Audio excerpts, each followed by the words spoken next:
ওম শান্তি। আজ 30শে এপ্রিল 2025 প্রাতমুরলি ওম শান্তি বাপদাদা মধুবন। বাপদাদা বলছেন, মিঠে মিঠে বাচ্চে, বাবা তোমাদের পুরুষোত্তম করে তোলার জন্য পড়াচ্ছেন। তোমরা এখন কনিষ্ঠ থেকে উত্তম পুরুষ হয়ে উঠছ। সবচেয়ে উত্তম হলো দেবতারা। তো বাবার হিসেবে আমরা এখন দেবতা হয়ে গেছি। তিনি দেবতা করার জন্য, দেবতা বানানোর জন্য পুরুষের মধ্যে উত্তম পুরুষ, অর্থাৎ সব আত্মাদের মধ্যে আমি আত্মা শ্রেষ্ঠ বানানোর জন্য তিনি পড়াচ্ছেন। বাবা বলছেন সব থেকে উত্তম হলো দেবতারা। আমরা এখন দেবতা হয়ে গেছি। আমাদের আচার আচরণ দেবতার মতন বাবা এটা ধরে নিচ্ছেন। আজকের মূল্যের প্রশ্ন, বাচ্চারা তোমরা এখানে এমন কোন পরিশ্রম করো যা সত্যযুগে থাকবে না? উত্তর, এখানে দেহ সহ দেহের সকল সম্বন্ধকে ভুলে আত্ম অভিমানী হয়ে শরীর ছাড়ার জন্য অনেক পরিশ্রম করতে হয়। তা আমরা এখানে নিজে নিজে শরীরকে মারছি। কলিযুগে আমরা যে বস্ত্র পরে অভিনয় করেছিলাম কালো হয়ে গেছিল, আত্মাও কালো হয়েছিল, সাথে সাথে ড্রেসও কালো নোংরা হয়ে গেছিল। সেই ড্রেস নিজেই খুলে পিতার হাতে তুলে দিলাম। আর আমি আত্মা যে শ্যামবর্ণের হয়ে গেছিলাম, সেই ধুলো নোংরাগুলোকে পরিষ্কার করছি। তো আমার এখন ঈশ্বরীয়গুলো, আমি নিজের বাবার কাছে, অর্থাৎ বাবা পরের দেশে এসে ঘর ভাড়া নিয়েছেন, তো সেই ঘরে এসে আমরা এখন বাবার কাছে থাকছি। তো বাবার কাছে থাকছি মানে আর পরের কাছে নেই। পরের কাছে নেই মানে সেই অভিনয়ও নেই। অভিনয় নেই অর্থাৎ মেকআপও থাকবে না, রূপও থাকবে না। তাই যাদের সাথে অভিনয় করছিলাম তাদের সাথেও কোনো লেনদেন থাকবে না। আমি এখন বাবার ঘরে আছি, সব দায়িত্ব বাবার, আমার আর কোনো দায়িত্ব নেই। এটা সত্যযুগে থাকবে না। এটুকু সময় আমরা এই পৃথিবীতে নিশ্চিন্তে থাকতে পারি। বাবা এসে আমাদের সমস্ত দায়িত্ব নিয়ে নেন, আমরা নিশ্চিন্তে থাকি, কোনো চিন্তা নেই, কোনো কর্ম নেই। যা করাচ্ছেন বাবা করাচ্ছেন, আমি শুধু নিমিত্ত হয়ে করে যাচ্ছি। তো এই পরিশ্রম সত্যযুগে থাকবে না। তাই বাবা বলেন যে দেহসহ দেহের সকল সম্বন্ধকে ভুলে আত্ম অভিমানী হয়ে শরীর ছাড়ার জন্য অনেক পরিশ্রম করতে হয়। আমি এখন ঘরে রয়েছি, স্টেজেও নেই। তো আমি এখন নগ্ন অবস্থায় রয়েছি বাবার ঘরে। বাবা আমাকে এখন স্নান করাচ্ছেন। তারপরে ঘরের থেকে আমরা আবার নিজের ঘরে গিয়ে ভালো পোশাক পরে সেজে গুজে আবার আমরা বাইরের স্টেজে আসব। তো শরীর দিয়ে দিয়েছি পরিষ্কার করার জন্য। ব্রহ্মা বাবা শরীর নিয়ে নিয়েছেন, তিনি এখন সেই শরীরকে পরিষ্কার পরিচ্ছন্ন করে নতুন বানাচ্ছেন। সত্যযুগে বিনা পরিশ্রমে বসে বসে শরীর ছেড়ে দেবে। এখন এই অভ্যাস করছো যে আমি হলাম আত্মা, আমাকে এই পুরানো দুনিয়া পুরানো শরীর ছাড়তে হবে, নতুন নিতে হবে। সত্যযুগে এই অভ্যাসের আবশ্যকতা নেই। আজকের মুরলির গীত, দূর দেশে থাকেন যিনি, এসেছেন তিনি এই দেশে। দূর দেশ কা রহনেওয়ালা, আয়া দেশ পরায়া। ওম শান্তি। মিষ্টি মিষ্টি আত্মারূপী বাচ্চারা জানে যে আবার এসেছে কল্প পরে। একে বলা হয় দূর দেশে যিনি থাকেন তিনি এসেছেন অপরের দেশে। এটা শুধুমাত্র সেই একের জন্যই গায়ন আছে। ওনাকেই সকলে স্মরণ করে। তিনি হলেন বিচিত্র, যার কোনো চিত্র নেই। আমাদের যেমন এই শরীরটা হলো চিত্র, তার মধ্যে আমি আত্মা গুপ্ত। বাবার কোনো চিত্র নেই, তিনি সবসময় গুপ্ত, ওনার কোনো চিত্র নেই। ব্রহ্মা বিষ্ণু শঙ্করকে দেবতা বলা হয়, শিব ভগবানুবাচ বলা হয়, তিনি থাকেন পরমধামে। ওনাকে কখনো সুখধামে ডাকা হয় না, দুঃখধামেই ডাকা হয়। তিনি আসেনও সঙ্গম যুগে। বাচ্চারা, এটা তো জানো যে সত্যযুগে সমগ্র বিশ্বের উপর তোমরা পুরুষোত্তম থাকো। সত্যযুগে সমগ্র বিশ্বের উপর আমরা পুরুষোত্তম থাকি। আমরা আত্মারা, এই যে এখন এত এত আত্মা, সবার থেকে শ্রেষ্ঠ আত্মা, তাই আমরা সত্যযুগে থাকি। মধ্যম কনিষ্ঠ সেখানে থাকে না। উত্তমের থেকেও সর্বোত্তম পুরুষ হলেন এই শ্রী লক্ষ্মী নারায়ণ, তাই না? এনাদের এই প্রকার যিনি করে তুলেছেন তাকে শ্রী শ্রী শিব বাবা বলে। শ্রী শ্রী সেই শিব বাবাকেই বলা যায়। আজকাল সন্ন্যাসী ইত্যাদিও নিজেকে শ্রী শ্রী বলে দেয়। তো বাবা এসে এই সৃষ্টিকে পুরুষোত্তম করেন। সত্যযুগে সমগ্র সৃষ্টিতে উত্তমের চেয়েও উত্তম পুরুষ থাকে। তো এই সৃষ্টিতে এখন যে ভগবান পড়াশোনা করাচ্ছেন, এই পড়াশোনা করে যে উত্তমের থেকেও উত্তম পুরুষ, সর্বশ্রেষ্ঠ সর্বোত্তম পুরুষ হতে পারবে, তারাই যাবে সত্যযুগে। যতই সন্ন্যাসীরা শ্রী শ্রী টাইটেল লাগাক না কেন, তারা তো পতিত। তারা নিজেকে, আত্মাকেও পবিত্র করতে পারে না, শরীরকেও করতে পারে না। তাই তারা নামেই শ্রী শ্রী। কিন্তু শ্রী শ্রীর সন্তান আমরাও শ্রী শ্রী হতে যাচ্ছি। তো যে শ্রী শ্রী হবে তারাই সত্যযুগে যাবে। সর্বোত্তম সর্বশ্রেষ্ঠ উত্তম পুরুষ যারা হবে তারাই সত্যযুগে যাবে। উত্তমের থেকেও উত্তম আর কনিষ্ঠ থেকেও কনিষ্ঠ, এই সময় তোমরা বোঝো। কনিষ্ঠ বা ছোট মানুষ নিজের নীচতা প্রদর্শন করে। তো এই কনিষ্ঠ আর উত্তম কিসের দ্বারা পরিচয় হয়? কিসের দ্বারা প্রমাণ হয় যে কনিষ্ঠ আর উত্তম? আচার ব্যবহার, কথাবার্তা, চাল চলনের উপরে। এখন তোমরা মনে করো আমরা কি ছিলাম, এখন আমরা আবার স্বর্গবাসী পুরুষোত্তম হয়ে উঠছি। আমরা কনিষ্ঠ ছিলাম, নীচ ছিলাম, পাপী ছিলাম। আজকে তো আর নিজেকে বলি না। আজকে আমরা বিশ্বাস করি যে আমরা দেবতা হতে যাচ্ছি।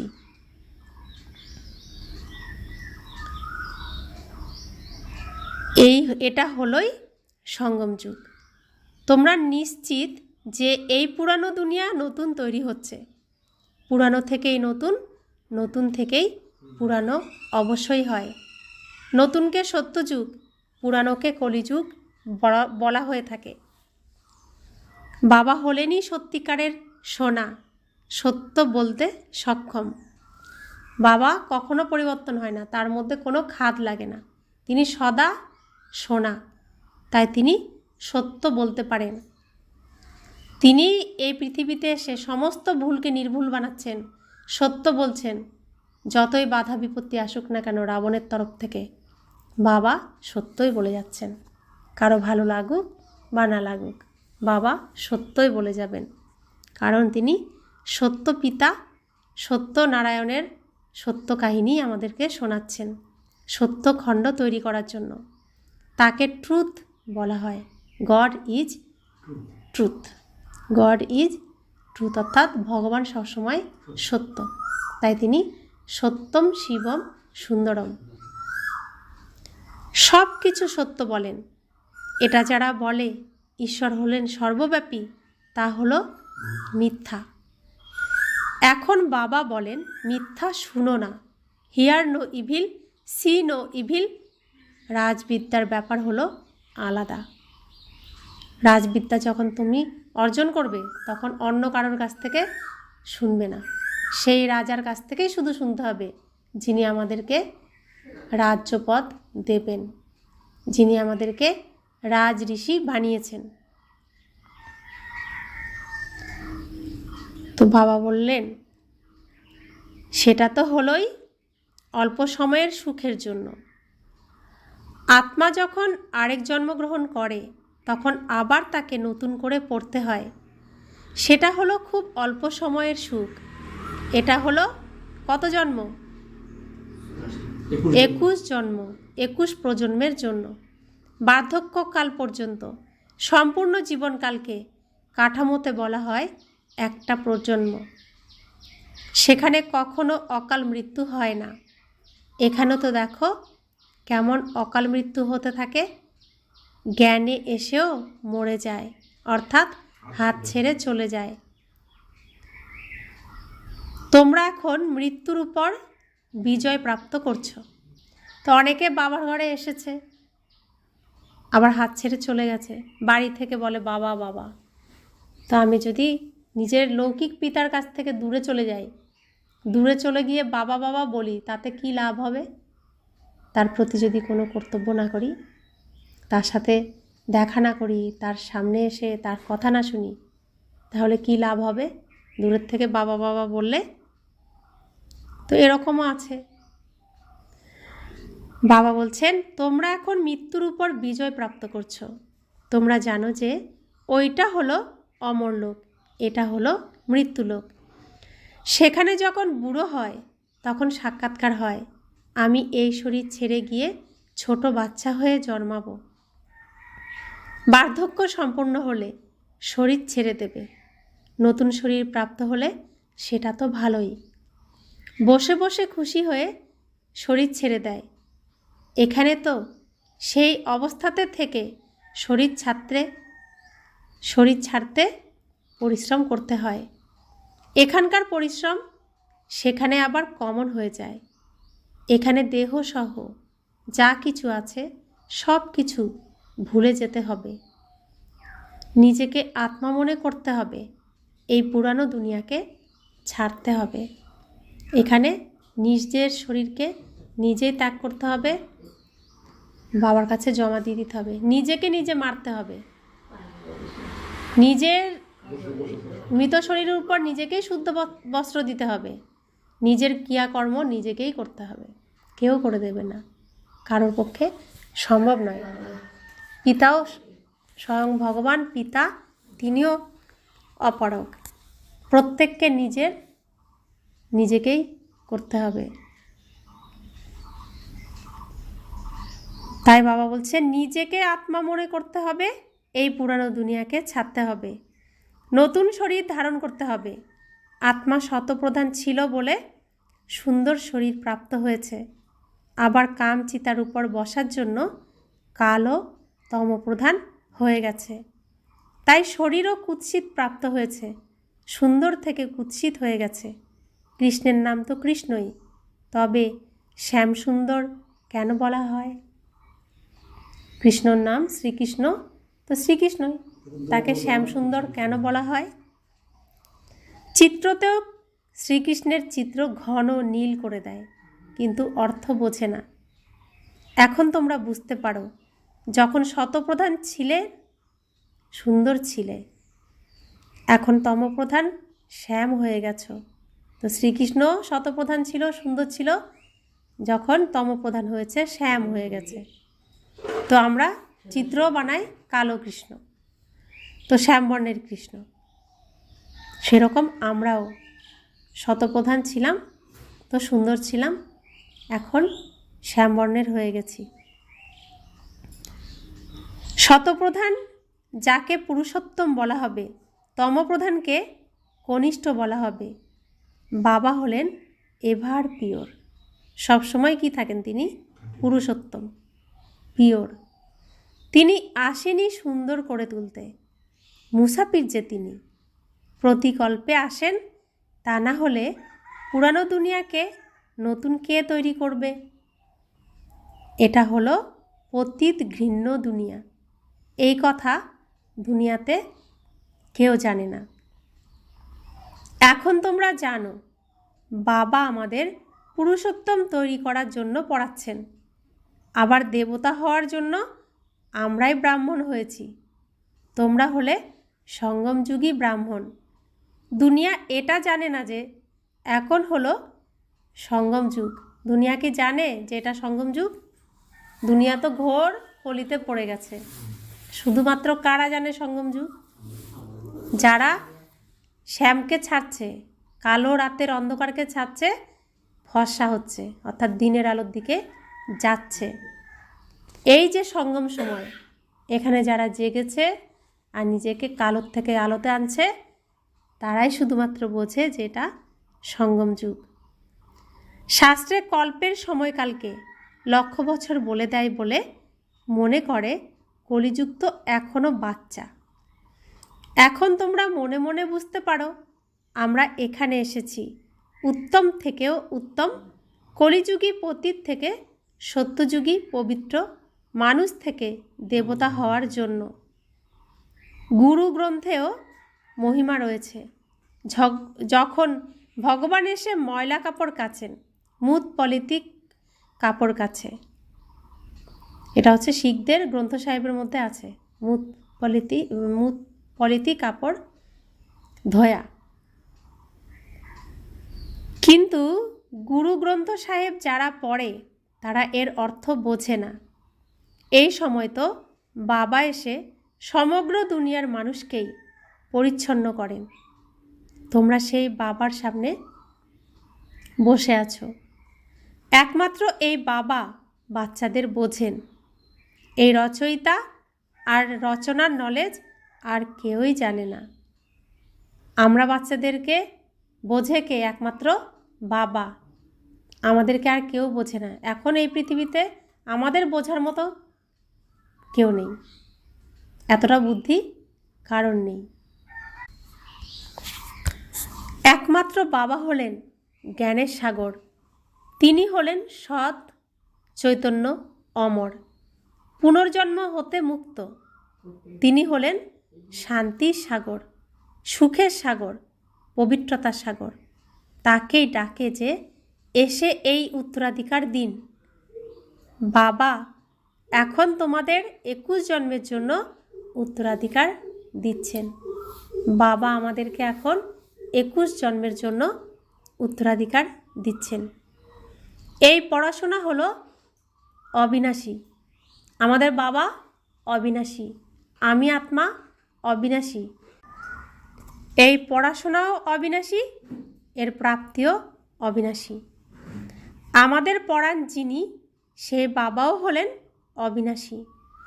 অর্ধকল্প তোমরা রাজত্ব প্রাপ্ত করো, আবার রাবণ রাজ্য হয়। অর্ধকল্প হলো রামরাজ্য, আর অর্ধকল্প রাবণ রাজ্য। প্রাণাধিক প্রিয় হলেন একমাত্র বাবা। এটা কোন বাচ্চার? প্রাণাধিক প্রিয় হলেন একমাত্র বাবা, কারণ তিনিই তোমাদের অর্থাৎ বাচ্চাদের সমস্ত দুঃখ থেকে মুক্ত করে অপার সুখে নিয়ে যান। তোমরা নিশ্চয়ের সাথে বলো, তিনি হলেন আমাদের প্রাণাধিক প্রিয় বাবা। বাবা আমাদের মনকে জানেন, তো বলেন যে তোমরা নিশ্চয়ের সাথে বলো, তিনি হলেন আমাদের প্রাণাধিক প্রিয় বাবা, প্রাণেরও প্রিয় বাবা, প্রাণ প্রিয় বাবা, প্রিয়তম বাবা। প্রাণ আত্মাকে বলা হয়। সমস্ত মানুষ মাত্রই তাকে স্মরণ করে, কারণ অর্ধকল্পের জন্য দুঃখের থেকে মুক্ত করেন। শান্তি আর সুখ প্রদানকারী একমাত্র এই বাবা। সুতরাং প্রাণাধিক প্রিয় হলো যে, তাই না? তোমরা জানো যে সত্যযুগে আমরা সদা সুখী থাকি, এছাড়া সকলে শান্তিধামে চলে যাবে। আবার রাবণ রাজ্যে দুঃখ শুরু হয়। এ হলো দুঃখ আর সুখের খেলা। তো সত্যযুগে কারা সদা সুখী থাকে? কারা সত্যযুগে সুখী থাকে? কারা? আমরা বাচ্চারা যারা যাব। আর বাকি সবাই কোথায় থাকবে? এছাড়া সকলে শান্তিধামে চলে যাবে। আবার রাবণ রাজ্যে দুঃখ শুরু হয়। তা আমরা আসবো সুখধামে, ওরা আসবে রাবণ রাজ্যে। এ হলো দুঃখ আর সুখের খেলা। মানুষ মনে করে এখানেই এখন সুখ আছে, তো এখনই দুঃখ আছে। কিন্তু না, তোমরা জানো যে স্বর্গ আলাদা আর নরক আলাদা। স্বর্গে সুখ আর সুখ, আর নরকে যদি একটু সুখ পাও তার 4 গুণ দুঃখ পাবে। কারণ রাবণ দুঃখ দেয়। দেখেছে যদি কেউ হেসেছে, তাকে এমন কান্না করাবে, তো একটুখানি সুখ যদি দেখেছে তার শাস্তি তাকে 4 গুণ দুঃখ দিয়ে দেয়। এটা হয় কি হয় না? এখানে কেউ সুখে থাকতে পারবে না। রাবণ সহ্য করতে পারে না কারো সুখ, কোনো না কোনোভাবে সবাইকে দুঃখী করেই রাখছে। তাই বলছেন তোমরা জানো যে স্বর্গ আলাদা আর নরক আলাদা। স্বর্গের স্থাপনা বাবা করেন, নরকের স্থাপনা রাবণ করে, যাকে প্রতি বছর জ্বালানো হয়। কিন্তু কেন জ্বালানো হয়, কী জিনিস, কিছু জানে না। কত খরচ করে, বসে কত গল্প শোনায়। রামের সীতা ভগবতীকে রাবণ নিয়ে গেছে, কত বসে বসে গল্প শোনায়। রামের সীতাকে ভগবতীকে রাবণ নিয়ে গেছে। মানুষ মনেও করে এমন হয়েছিল, হয়তো বিশ্বাসও করে। এখন তোমরা সকলের অকুপেশন জানো, আমরা এখন সকলের অকুপেশন জানি। এটা তোমাদের বুদ্ধিতে নলেজ রয়েছে। সমগ্র ওয়ার্ল্ডের হিস্ট্রি জিওগ্রাফিকে কোনো মানুষই জানে না, শুধুমাত্র বাবা জানেন। ওনাকে ওয়ার্ল্ডের রচয়িতাও বলা যায় না। ওয়ার্ল্ড তো আছেই, বাবা এসে শুধু নলেজ দেন। এই চক্র কিভাবে আবর্তিত হয় এই জ্ঞান তিনি দেন। ভারতে এই লক্ষ্মীনারায়ণের রাজ্য ছিল, তারপর কি হলো? দেবতারা কি কারোর সাথে লড়াই করেছিল? কিছুই না। অর্ধকল্প পরে রাবণ রাজ্য শুরু হলে দেবতারা বাম মার্গে বা পাপের রাস্তা অবলম্বন করে। তাছাড়া এমন নয় যে যুদ্ধে কেউ পরাজিত করেছে। লস্কর ইত্যাদির কোনো ব্যাপার নেই। না লড়াই করে রাজ্য নেয়, না হারিয়ে ফেলে। এটা তো তোমরা যোগে থেকে পবিত্র হয়ে পবিত্র রাজ্য স্থাপন করছো, এছাড়া হাতে কিছু নেই। এটা হলো ডবল অহিংসা। হাতে কোনো অস্ত্র আছে আমাদের? এটা হলো ডবল অহিংসা। এক হলো মনের অহিংসা, এক হলো শরীরের অহিংসা। তো ডবল হয় অহিংসা। দ্বিতীয়ত, তোমরা কাউকে দুঃখ দাও না। সবচেয়ে কড়া হিংসা হলো কামকাটারির, যা কিনা আদি মধ্য অন্ত দুঃখ দেয়। রাবণের রাজ্যেই দুঃখ শুরু হয়, অসুখ শুরু হয়ে যায়। রাবণের রাজ্যেই দুঃখ শুরু হয়। প্রচুর রকমের অসুখ হয়, অনেক ধরনের ওষুধ বের হতে থাকে। রোগী হয়ে পড়েছে, তাই না? তোমরা এই যোগ বলের দ্বারা 21 জন্মের জন্য নিরোগী হচ্ছ। সেখানে দুঃখ বা অসুখের নাম মাত্র চিহ্নটুকুও নেই। এর জন্য তোমরা পড়াশোনা করছো। বাচ্চারা জানে ভগবান আমাদের পড়িয়ে ভগবান ভগবতী করে তুলছেন। পড়াও কত সহজ, আধা পৌনে ঘন্টায় সমগ্র চক্রের নলেজ বুঝিয়ে দেন। 84 জন্ম কারা নেয়, 84 জন্মও কারা নেয়, সেটা তোমরা জানো। তো সব কিছু বাবা কত সহজভাবে, কত সুন্দরভাবে বুঝিয়ে দেন, তাই না? তো বাবা বলছেন রাবণের রাজ্যে তো দুঃখই দুঃখ। সবাই কত অসুস্থ হয়ে পড়েছে, কত রকমের ওষুধ খেতে হয়। তো সবাই তো রোগী হয়ে পড়েছে, তাই না? তো আমরা কিসের দ্বারা নিরোগী হতে পারবো? যোগ বলের দ্বারা। যোগ না করলে কেউ সুস্থ হবে না, আর এই রাস্তায় চলতেও পারবে না। ভগবান আমাদের পড়াচ্ছেন, তিনি হলেন নিরাকার। সত্যি সত্যি তার নাম হলো কি? তার নাম শিব। কল্যাণকারী তিনি, তাই তিনি সদাশিব। সকলের কল্যাণকারী, সকলের সদ্গতিদাতা হলেন উচ্চতমের চেয়েও উচ্চ বাবা। উচ্চতমেরও উচ্চ মানুষ তৈরি করেন। উচ্চতমেরও উচ্চতম হলেন বাবা। তিনি এসে উচ্চতমেরও উচ্চ মানুষ তৈরি করেন। বাবা পড়াশোনা করিয়ে যোগ্য করে নিয়ে এখন বলেন গিয়ে পড়াও। বাবা নিজে প্রথমে কাকে তৈরি করেছেন? ব্রহ্মা বাবাকে। তো তাকে তৈরি করে তারপর কি বললেন? যাও পড়াও এবার, এখন গিয়ে পড়াও। এই ব্রহ্মা কুমার কুমারীদের পড়ানোর জন্য হলেন শিব বাবা। ব্রহ্মা কুমারদের কে পড়ান? শিব বাবা। তো কোনো সৎসঙ্গে ভগবান পড়ান? কেউ বলতে পারবে? কেউ গ্যারান্টি দিয়ে বলতে পারবে যে ভগবান পড়ান, শিব বাবা পড়ান? তো এখানে বাবা কিভাবে বলেন? কোন জোরে বলেন? আমাদের মুখ দ্বারা আমরা বলে ফেলছি, এত সাহস কি করে পেলাম? কারণ বাবা সত্য, তিনি সত্য কথা বলান, সত্য শেখান, উচ্চতমেরও উচ্চ বানান। আর আমরাও নির্দ্বিধায় সবাইকে বাবার কথা শুনিয়ে দিতে পারি। ব্রহ্মার দ্বারা তোমাদের অ্যাডপ্ট করেছেন। প্রজাপিতা ব্রহ্মা কোথা থেকে এলো? এ ব্যাপারেই বিভ্রান্ত হয়ে পড়ে। এনাকেই অ্যাডপ্ট করেছেন বলে অনেক জন্মের শেষে এখন অনেক জন্ম কে নিয়েছেন? অনেক জন্মের শেষে যে অন্তিম জন্মের অন্তিম শরীরে আমি প্রবেশ করি, তাহলে কে নিয়েছেন? এই লক্ষ্মীনারায়ণই সম্পূর্ণ 84 জন্ম নিয়েছেন। সেই জন্য কৃষ্ণের জন্য বলে দেয় শ্যাম সুন্দর, লক্ষ্মীনারায়ণকে কিন্তু বলে না, শ্রীকৃষ্ণকেই বলে শ্যাম সুন্দর। আমরাই সুন্দর ছিলাম, আবার 2 কলা কম হলো, কলা কমতে কমতে এখন 9 কলা হয়ে গেছে। এখন তমপ্রধান থেকে আবার কিভাবে শতপ্রধান হবে? বাবা বলেন আমাকে স্মরণ করলে তোমরা পবিত্র হয়ে যাবে। এটাও জানো যে এটা হলো রুদ্র জ্ঞান যজ্ঞ। এই যজ্ঞের নাম কি? রাজস্ব রুদ্র রাজস্ব অশ্বমেধ রুদ্র গীতা জ্ঞান যজ্ঞ। এখন যজ্ঞের জন্য চাই কে? যজ্ঞ কে সামলাবে? যজ্ঞের জন্য চাই ব্রাহ্মণ। তোমরা হলে সত্যিকারের ব্রাহ্মণ, সত্যিকারের গীতা শোনাতে সক্ষম তোমরা। সেজন্য লেখো যে সত্যিকারের গীতা পাঠশালা।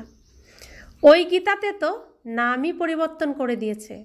হ্যাঁ, যারা যেমন পূর্বকল্পে উত্তরাধিকার প্রাপ্ত করেছিল তারাই এসে আবার প্রাপ্ত করবে। নিজের মনকে জিজ্ঞাসা করো যে আমি কি সম্পূর্ণ উত্তরাধিকার নিতে পারবো?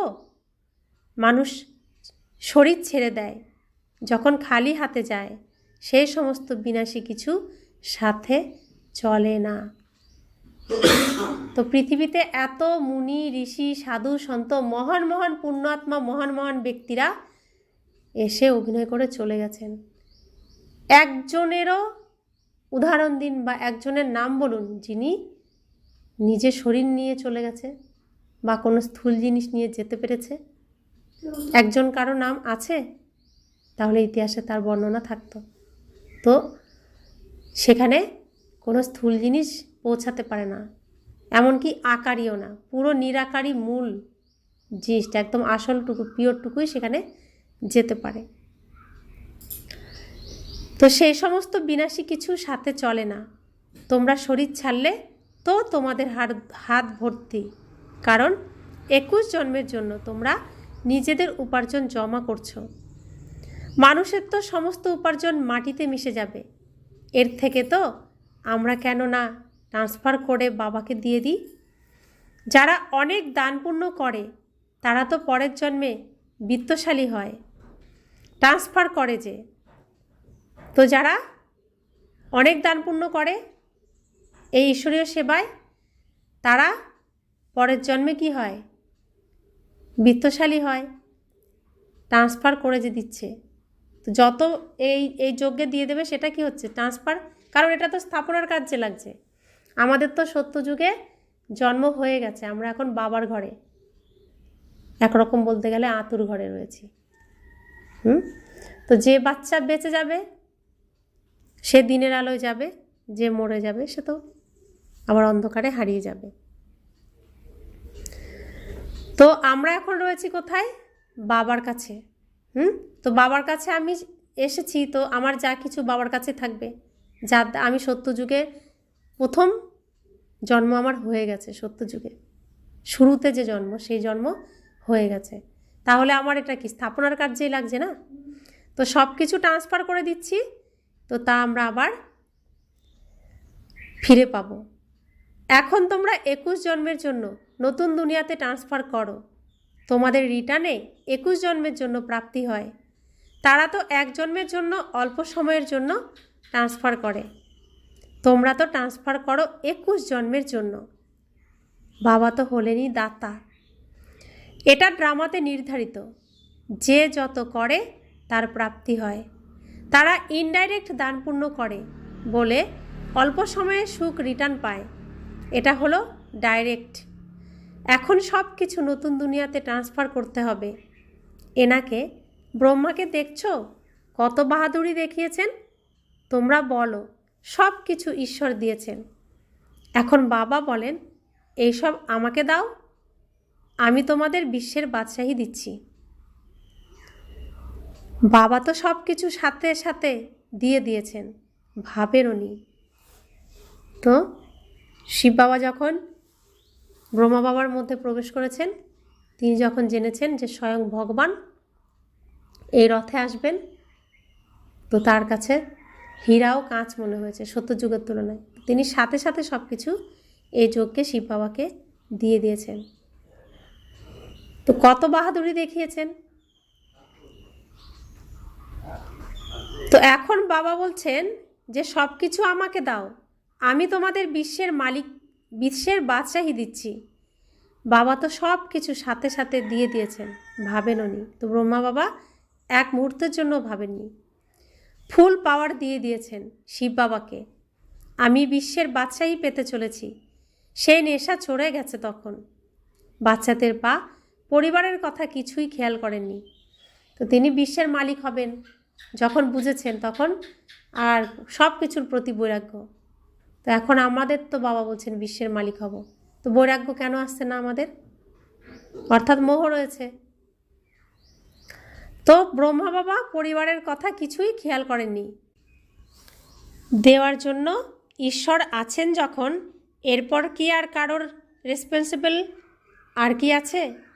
21 জন্মের জন্য ট্রান্সফার কিভাবে করতে হয়, এই বাবাকে অর্থাৎ ব্রহ্মা বাবাকে দেখো ফলো ফাদার। প্রজাপিতা ব্রহ্মা করেছেন, তো ঈশ্বর তো হলেন দাতা, তিনিই ওনাকে করিয়েছেন। তোমরাও জানো আমরা এসেছি বাবার থেকে বাদশাহী নিতে। প্রত্যেকটা দিন টাইম কমতে থাকে, প্রত্যেকটা দিন কি হচ্ছে, ধীরে ধীরে টাইমও কমতে থাকছে, দিনও কমতে থাকছে। জাতীয় বিপর্যয় আসবে না জানিয়েই, জাতীয় বিপর্যয় আসবে না জানিয়ে, অর্থাৎ সম্পূর্ণ দেশের উপর বিপর্যয় আসবে, আগাম কিছু জানাবে না, অচানক হঠাৎ করে। ব্যবসায়ীদের স্বাস্থ্য মুঠিতে থাকে, কোনো যমদূত যেন না আসে। সিপাহীদের মুখ দেখলে মানুষ বেহুশ হয়ে যায়, ক্রমশ খুব বিরক্ত করে। সোনা ইত্যাদি কিছুই রাখতে দেয় না। এছাড়া তোমাদের কাছে কি থাকবে? পয়সা থাকবে না যে কিছু কিনতে পারবে। নোট ইত্যাদিও চলবে না। রাজ্য পরিবর্তিত হয়ে যায়, শেষে অনেক দুঃখী হয়ে মরে। অনেক দুঃখের পর আবার সুখ হয়। তো বাবা বলছেন নোট ইত্যাদি কিছু চলবে না, লাস্টে সব কেউ নেবে না, তো রাজ্যই পরিবর্তন হয়ে যায়, শেষে অনেকে দুঃখী হয়ে মরেও যায়। তো অনেক দুঃখের পর আবার সুখ হয়, এটা হলো বিনা দোষে মেরে দেওয়া। ন্যাচারাল ক্যালামিটি যে হবে, এর আগেই বাবার থেকে সম্পূর্ণ উত্তরাধিকার নেওয়া উচিত। যদি ঘোরাফেরাও করো তো শুধুই বাবাকে স্মরণ করো, তবে পবিত্র হয়ে যাবে। জাতীয় বিপর্যয় আসবে, তখন মানুষ অনেক হাই হাই করতে থাকবে। তোমাদের অর্থাৎ বাচ্চাদের এখনই এই প্র্যাকটিস করতে হবে যে শেষে শুধুই শিব বাবা স্মরণে আসবে, ওনার স্মরণে থেকেই শরীর ত্যাগ করতে হবে। অন্য কোনো বন্ধু পরিজন যেন স্মরণে না আসে। এই প্র্যাকটিস করতে হবে। বাবাকেই স্মরণ করতে হবে আর নারায়ণ হয়ে উঠতে হবে। এই প্র্যাকটিস অনেক করতে হবে, না হলে অনেক অনুশোচনা করতে হবে। আর কেউ স্মরণে এলে পাশ করতে পারবে না। যে পাশ করতে পারে সেই বিজয় মালাতে আবর্তিত হতে পারে। নিজেকে জিজ্ঞাসা করতে হবে, বাবাকে কতটা স্মরণ করি। কিছু হাতে থাকলে সেটা শেষ সময়ে স্মরণে আসবে, হাতে না থাকলে তো স্মরণেও আসবে না। বাবা বলেন, আমার কাছে তো কিছুই নেই, এটা আমার জিনিস না। ওই নলেজের পরিবর্তে এটা নিলে তো 21 জন্মের জন্য উত্তরাধিকার প্রাপ্ত হবে, তা না হলে স্বর্গের বাদশাহী হারিয়ে ফেলবে। তোমরা এখানে এসেই থাকো বাবার থেকে উত্তরাধিকার প্রাপ্ত করতে। অবশ্যই পবিত্র হতে হবে, তা না হলে সাজা পেয়ে হিসেব নিকেশ মিটিয়ে যেতে হবে, কিছুই পদ প্রাপ্ত হবে না। শ্রীমতে চললে তো শ্রীকৃষ্ণকেও কোলে নিতে পারবে। কথায় আছে না যে কৃষ্ণের মতো স্বামী বা সন্তান যদি প্রাপ্ত হয়, কেউ তো ভালো মতো বুঝতে পারে, আবার কেউ উল্টো পাল্টা বলে দেয়। তো এসব কথাগুলোকে কেউ ভালো মতো বুঝতে পারে, কেউ উল্টো পাল্টা বলে দেয় না বোঝার কারণে। अच्छा, मीठे मीठे सिकिला दे बच्चों प्रति माता पिता बाप दादा का याद प्यार और गुड मॉर्निंग। रूहानी बाप की रूहानी बच्चों को नमस्ते। हम रूहानी बच्चों की रूहानी माता पिता बाप दादा को याद प्यार गुड मॉर्निंग और नमस्ते नमस्ते नमस्ते। शुक्रिया बाबा, शुक्रिया बाबा, शुक्रिया। ধারণার জন্য মুখ্য সার। ব্রহ্মা বাবা যেমন নিজের সব কিছু ট্রান্সফার করে ফুল পাওয়ার সম্পূর্ণ অধিকার বাবাকে দিয়ে দিয়েছিলেন, ভাবেননি সেই রকম ফল ফাদার করে 21 জন্মের প্রারব্ধ জমা করতে হবে। দ্বিতীয় ধারণা, প্র্যাকটিস করতে হবে। শেষ সময়ে এক বাবা ব্যতীত আর কোনো কিছুই যেন স্মরণে না আসে। আমার কিছুই নয়, সবই বাবার। অল্প আর বে। এই স্মৃতিতে পাশ করে বিজয়মালাতে আসতে হবে। বরদান, মনের উপরে ফুল অ্যাটেনশন দিয়ে উন্নতি করার অনুভবী বিশ্ব পরিবর্তক ভব। এখন লাস্ট সময়ে মনসা দ্বারাই বিশ্ব পরিবর্তনের নিমিত্ত হতে হবে। এই জন্য এখন মনসার এক সংকল্প ব্যর্থ চলা, অর্থাৎ অনেক কিছু হারিয়ে ফেলা। একটা সংকল্পকেও সাধারণ কথা ভাববে না। বর্তমান সময়ে সংকল্পের দোলাচলকেও বড় দোলাচল মনে করা হয়, কেননা এখন সময় পরিবর্তন হয়ে গেছে, পুরুষার্থের গতিও পরিবর্তন হয়ে গেছে। তাই সংকল্পেই ফুল স্টপ চাই। যখন মনের উপর এতটা অ্যাটেনশন থাকবে, তখন উন্নতি কলার দ্বারা বিশ্ব পরিবর্তন হতে পারবে। স্লোগান, কর্মে যোগের অনুভব হওয়া, অর্থাৎ কর্মযোগী হওয়া। তো কর্ম করব, বাবা করাচ্ছেন আমার শরীর দ্বারা, বাবা বলছেন এই মুখ দ্বারা। তো আমার নিজের কোনো দায় থাকবে না, সব কিছু বাবার দায়িত্ব। তো অব্যক্ত ইশারা অব্যক্ত ছাড়া কম্বাইন্ড রূপের স্মৃতির দ্বারা রূপের স্মৃতির দ্বারা সদা বিজয়ী হও। সদা বিজয়ী হও। আমি আর আমার বাবা, আমি আর বাবা, আমি আর বাবা আমি আর বাবা এই কম্বাইন্ড রূপের অনুভব করে এই কম্বাইন্ড রূপের অনুভব করে সদা শুভ ভাবনা, সদা শুভ ভাবনা, শ্রেষ্ঠ কামনা, শ্রেষ্ঠ কামনা, শ্রেষ্ঠ বাণী, শ্রেষ্ঠ বাণী, শ্রেষ্ঠ দৃষ্টি, শ্রেষ্ঠ দৃষ্টি, শ্রেষ্ঠ কর্ম দ্বারা শ্রেষ্ঠ কর্মের দ্বারা বিশ্ব কল্যাণকারী বিশ্ব কল্যাণকারী স্বরূপের স্বরূপে অনুভব করো। অনুভব করো। তাহলে তাহলে সেকেন্ডে সেকেন্ডে সর্ব সমস্যাগুলিকে সর্ব সমাধান করতে পারবে। সমাধান করতে পারবে। সদা একটা স্লোগান স্মরণে রাখো, সদা একটা স্লোগান সামনে রাখো। না সমস্যা হব, না সমস্যা হবে, না সমস্যাকে দেখে না সমস্যাকে দেখে দোলা চলে আসবো, দোলাচলে আসবো। নিজেও সমাধান স্বরূপ থাকবো নিজেও সমস্যা আর অন্যদেরকেও আর অন্যদেরকেও সমাধান দেব। সমাধান দেব। এই স্মৃতি এই স্মৃতি সফলতা সফলতা স্বরূপ বানিয়ে দেয়। স্বরূপ বানিয়ে দেয়। তো বাবা কি বললেন দেখো, শ্রেষ্ঠ বাণী, শ্রেষ্ঠ দৃষ্টি, শ্রেষ্ঠ কামনা, শ্রেষ্ঠ কর্ম দ্বারা বিশ্ব কল্যাণকারী স্বরূপের অনুভব করে সর্ব সমস্যাগুলিকে সমাধান করে সদা একটা স্লোগানের স্মরণে রাখতে হবে, না সমস্যা হব, না সমস্যাকে দেখে দোলাচলে আসব, নিজেও সমাধান স্বরূপ থাকব আর অন্যদেরকেও সমাধান দেব। তো নিজেরও সমস্যার সমাধান করব এবং অন্যদেরও সমাধান করব, অর্থাৎ পালনা দেব। পালনা আমাদেরকেই দিতে হবে, পালনা। ওম শান্তি। ওম শান্তি।